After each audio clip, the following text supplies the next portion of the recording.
Hey folks, in this video we are going to talk about streams and buffers in Node.js. So let's start. So what are buffers? So temporary storage spot for a chunk of data that is being transferred from one place to another. So basically buffers are temporary storage which used to store small chunks of data while transferring data from one point to another point. Buffer is filled with data then passing along. Transfer small chunks of data at a time. So at a time we can transfer small chunk of data with the use of buffers. So you can see in the figure this is whole data and this is point B and this is buffer. So if I want to send this whole data to point B in one move, so I cannot do this.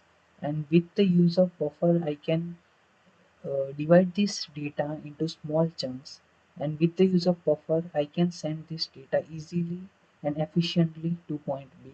So that's why buffer is very useful. Now let's understand what are streams.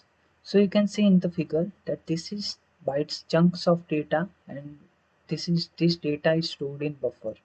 So let's suppose my buffer is full.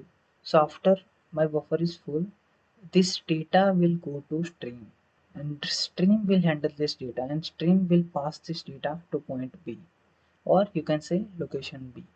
So that's how stream is useful in sending the data to another point. So why we are using streams and buffers in Node.js? So you can create streams in Node.js to transfer data.